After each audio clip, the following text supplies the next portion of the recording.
Hey guys, and welcome to another episode of the Link Up. Today we're going to talk to Ross Honnor in the good old Taranaki. How are you doing, Ross? Yeah, I'm really good, thanks, Stella. That's good.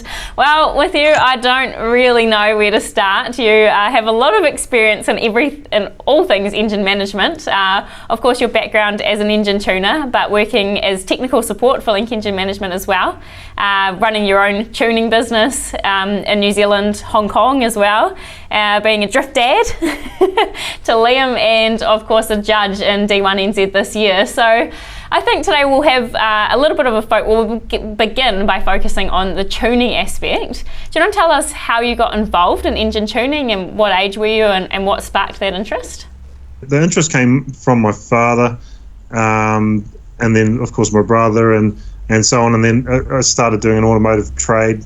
Following that passion, then I had some pretty high goals to get into my own business by the time I was 25. I think I was out of my time by 19 or 20, and then got straight into the tuning side from there. I went and spent a year in Australia, getting my feet on the ground and working my way up to what I wanted in life. So I came back and then joined a really fantastic team of long time, probably one of the longest running dyno shops in New Zealand, Steve Hildred Motors, and did a few years with him before stepping out on my own with a guy called Jeff Dobson, who also had a tuning shop, and eventually buying his business. And that was 1999, I think I bought that. Had that for 20 years, or near 20 years, and then sold that and kept the dyno side. That was just a general workshop as well as tuning, performance, building drift cars, race cars, circuit cars, all kind of things. And then moved home, brought the dyno with me, and kind of relaxed, did a bit of overseas work. Getting into drifting, I was lucky to be involved with the team with Dave and Danum Templeman, who took me overseas about 5 years ago. 5, maybe 6 years ago. We went to Singapore, and that got the bug for me for travelling. It was sort of my first big trip outside of New Zealand, and then from there got involved with Formula Drift, and loved it. And in the meantime had built numerous, with a good team at Dobson's Auto Centre, built numerous drift cars and circuit cars, and loved it, so that now it's just a continuation where I can help teach and tutor and do a bit of tuning here at home, a bit of engine building, and carry on and sort of just relax a little bit more than the pressure I was under. So I'm just it's good. It's really good, and being able to work with Link has been fantastic. I've been a Link supporter for all my career. That's how dedicated I am to the product. I love it. Yeah, I was going to say, how long have you worked with Link? So has it been like 20 years that you've been working with Link Engine Management products? Longer. I've been with Link since probably maybe a year or two after they started. The development of ECUs over those years have just leaps and bounds. I did my time on carburetors and ignition points and distributors that had advanced weights inside them, and now with you go to a Repco now and you ask what those parts are, they've got no idea. And with the tuning with old dials and things, it's amazing, the technology, and I'm watching it now. With the new X series products come out, it's just mind blowing, the things that they can do. Yeah, we'll definitely come back to those G4X products. But what is it about drift cars that you like? You obviously specialise in them. You do a lot of other engine tuning as well, but heavily involved in drifting. What is it that you like about drift cars? I like to see, there's sort of a two-factor thing here. One, I like to see that the youth of today and they've got somewhere to go and express their driving style and the way that they want to act rather than being on the road. So that's a big factor for me. Even just burnouts and things, but drifting is a big part of my life, because I love the expression that where guys can bring whatever they build. It can be the most wild or tame car and still be competitive with each other, and it's a good social. There's a good social side. All the guys, the camaraderie is good. They're helping each other out, swapping parts from one car to another, and that's what I love, is the thrill of when something does go wrong. that I'm able to be there to help and just watch the guys as well and their knowledge grow over the years of how to make the cars handle. And it's a very it's getting an older sport now, but it's still a young sport compared with, say, circuit racing. That's very very sort of stuck in its ways. I love circuit racing as well. I do circuit racing myself, but we're very stuck in our ways there, and there's not the same amount of help or parts that can be swapped between cars and things. So it's really the good side of it, the good guys that you meet over the years. As you mentioned earlier, with engine management products developing so quickly, we see that in drift cars as well. Are you astonished at times with the amount of power that some of these cars are putting out? Yeah, not so much with the power, because I've been building cars with that sort of power for longer than drifting's been around. Yeah. But certainly the Japanese revolution of engine compared to the old Chevys and things we used to get the power out of. And, we used to be, I've got a 400 horsepower or 500 horsepower or whatever V8, and then all of a sudden a RB comes along, or a 2JZ. Yeah. And they make that out of the box, and the parts are so well machined that you can make the power easy. But it is great. It is good to see that, it's a fantastic thing that parts are so readily available and easy to build, good horsepower and good reliable horsepower. And when you're tuning these drift cars, what would you say is the most important parts to get right in terms of the engine tune? To be fair, the baseline, to make sure that that the base things are done properly. So we're looking the base ignition timing to make sure that we have the right safe ignition map, the safe fuel map. Little things like that can make the turbo spool and things, because obviously when the drift car, they need to be able to get off the gas and then back on the gas very quickly during their switches, and when they're battling someone, they're coming up behind someone, and when they hit the loud pedal again, when they hit that gas, they've got to have instant power but still be a drivable, maintainable power as well. So it's been quite tricky, and now that we've got the drive-by-wire in the last few years coming into the cars, that's been made a lot easier. Yeah. But the key things with the tuning is the fuel system, the electrics, you could name so many things everything in there. But yeah, on the tuning side. But then the tuning also goes now into suspension and steering angles and shock absorbers and all that as well. So that's starting to become a necessary thing to be putting into our ECU. So we're starting to put a few things on, like flex fuel sensors, fuel temperatures, obviously oil temperatures, fuel flows. There's all sorts of little things in there that we're being able to monitor and keep an eye on to keep the guys going for 1, 2, or 3 seasons before they're pulling the engines down. Yeah. So, in talking about those things like engine temps and that, if you were to pull the laptop out when you're at a track working with a driver and have a look at the data logging, what sort of things would you be looking for? So generally I'm looking for, normally listening to the customer and seeing what the customer's issue is that they're having. Yeah. So if they're having an issue where there might be, we had an instance in the weekend where we had a car that was cutting just before it was going into the drift zone. So the engine would cut and then it would come back again. And I was, of course, judging, so I had to rely on other tuners, which I'm quite happy to have other tuners look at my tune. I don't have anything to hide, so a lot of guys are not like that, but I don't mind. And they found that the boost was creeping up, so they found able to go straight then to find the problem with the boost. It was a hose had come loose on the wastegate. Fix it, customers back out there racing and happy again. So wow. It's really good. Things like that. We've had problems in the past where guys have had blocked injectors, so our CAN Lambda, the Link CAN Lambda is coming very handy, monitoring the O2 and the Lambda readings, so that we're able to shut the engine down when they had blocked injectors with the E85. And the customer's been able to come in, quickly look, hey, it's leaning out, check the fuel pressure, check the E85 content. Okay, we can take the injectors out, give them a quick blowout with some air, back in and back on the track, and really no time versus having to take the car away, checking on the dyno and come back again. Yeah, that's cool to hear. In terms of problem solving, that data logging is immensely helpful. G4X has much more data logging than the previous G4 Plus versions of Link ECU. What else do you like about the new G4X range? What I like about the new G4X range, I like the colours of it. Thank you.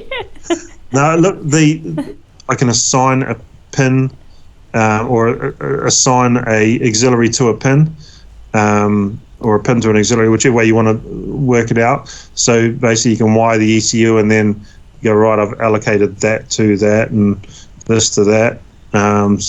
Things like your fuel pumps and fans and things. Right. And there's checks there that make sure that you don't assign them twice. So there's some good features in there that can save you a lot of time. But one of the main features I like in there is the scope. The trigger scope is amazing. Yeah, that's really neat to hear from a tuner's point of view. I did hear you say in one of your videos as well that Cole Armstrong's drift car, the startup was a lot cleaner running on G4X. Do you notice a few small differences like that in addition? Yeah, I found that the startup, so the amount of rotations that the engine does before it finds its sync pattern, so it relies on, an engine runs on a crankshaft trigger that picks up every 360 degrees of like one rotation. Yeah. It gives so many pulses, and then it relies on the camshaft every 2 revolutions to allow a sync pattern to come from there. So the time that it takes, or the amount of revolutions sometimes that used to take with the older ECUs, like the G4, namely back when we first brought out the G4 and before, sometimes you'd be crank the engine for 2 or 3 seconds before it would find that sync and kick into life.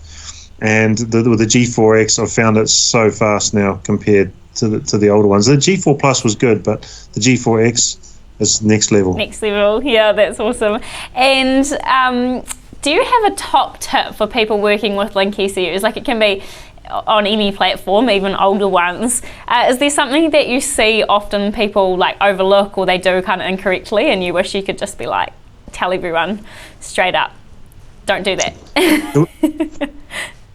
The top tip would be buy a CAN Lambda.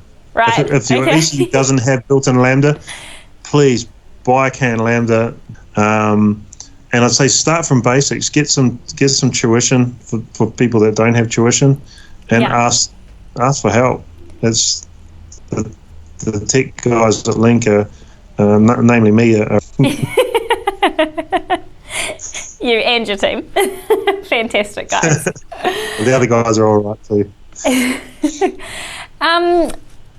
After working here in New Zealand for a long time with a New Zealand product, of course, which we love, recently you've been going over to Hong Kong and China a bit and working over there.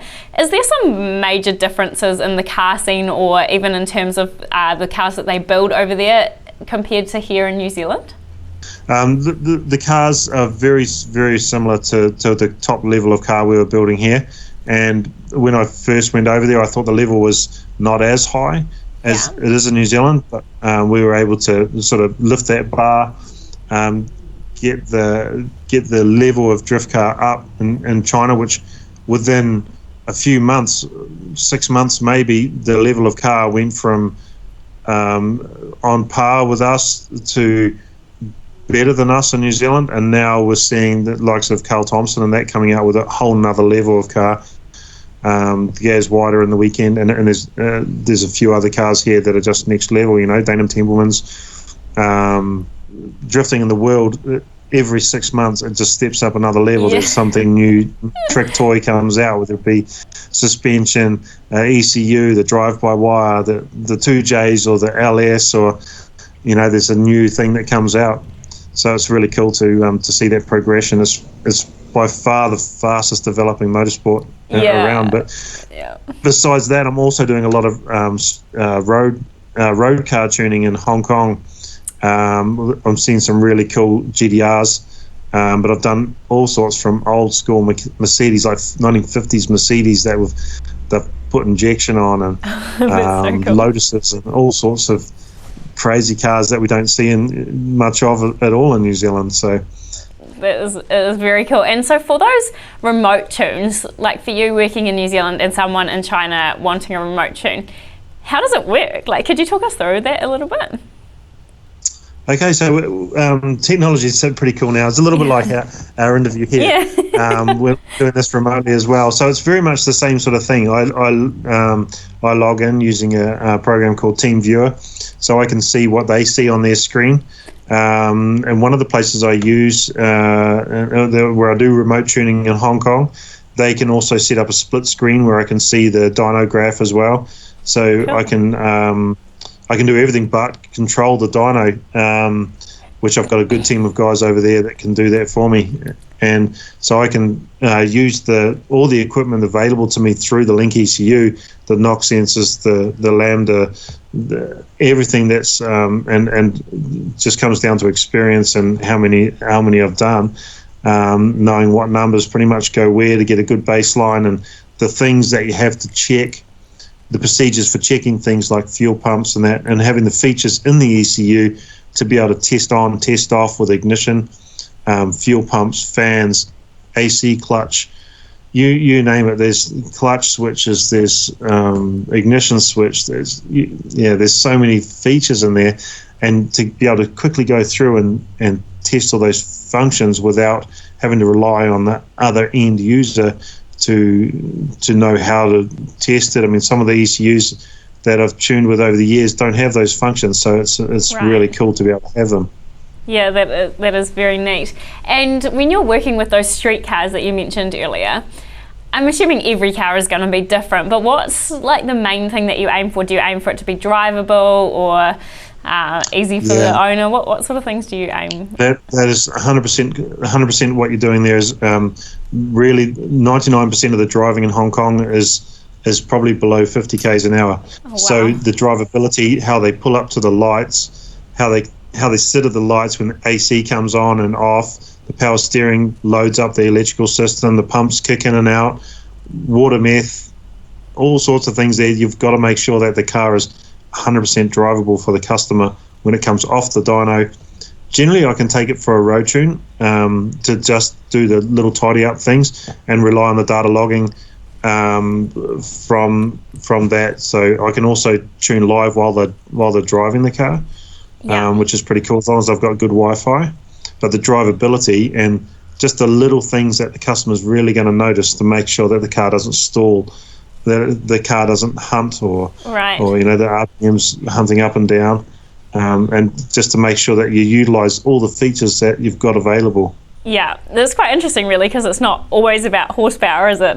It's sometimes all those other little things. What's your favourite car that you've ever tuned? If you're brave enough to say. Yeah, I am. Look, I've done so many cars, but my favourite road car would have to be an R34. I tuned one in Hong Kong, an R34 that had done 18. That's 18,000 kilometres from new, and still had the plastics on it. It belonged to a gentleman called Wing, who owned the company that I was working for, and he also owns almost every model of GDR that there is or has been ever produced, from an M spec, V spec, you name it, he owns it. I think he's got 30 something GDRs. That is incredible. lucky guy. Did you get to drive the car? And most of those I've put links in. So good. The one big mod that he does is he puts links in them. Yeah. Perfect. That's what we want to hear. So you did mention you've tried your hand at circuit racing. Do you want to tell us a little bit about, I guess, your own race car career, race driver career? Look, I haven't done that much really. I just playing around more so. But I own a replica V8 NZ V8 touring car it's a VN Commodore, so it's a 304 litre carbureted points ignition type thing. It's really, really cool car. It's like a lazy boy to drive. and I've done a season or two in that. I've done a bit of go-kart racing in the past, but before that, I did a lot of dirt track racing from modifieds to all sorts of things, but nothing serious, just pretty low key. Tuning cars and building engines and doing the work I do is actually my hobby. So a lot of people find that quite hard to believe that is my hobby. Yeah, that's what I do. Living the dream, eh? Yeah. With your involvement in so many different aspects of motorsport and of course street cars as well, this is a very broad question, but do you have any predictions for the future? Obviously COVID is throwing a big spanner in the works in terms of global motorsport, and do you see events, maybe more fun events, or do you see any patterns emerging other than e-vehicles, of course? Not really yet. I think we're lucky, like in New Zealand wise, we're very lucky that the COVID has been contained and that we can basically freely move within our country. We don't have any restrictions on us there, so our motorsport has been able to carry on. Obviously, the international side has come to a bit of a halt.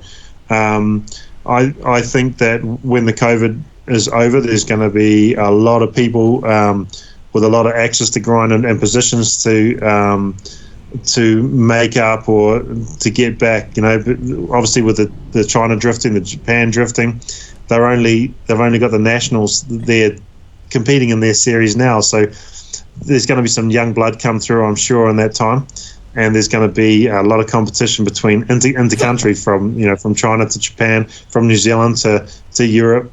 We're going to see some like the Shanahan boys and that.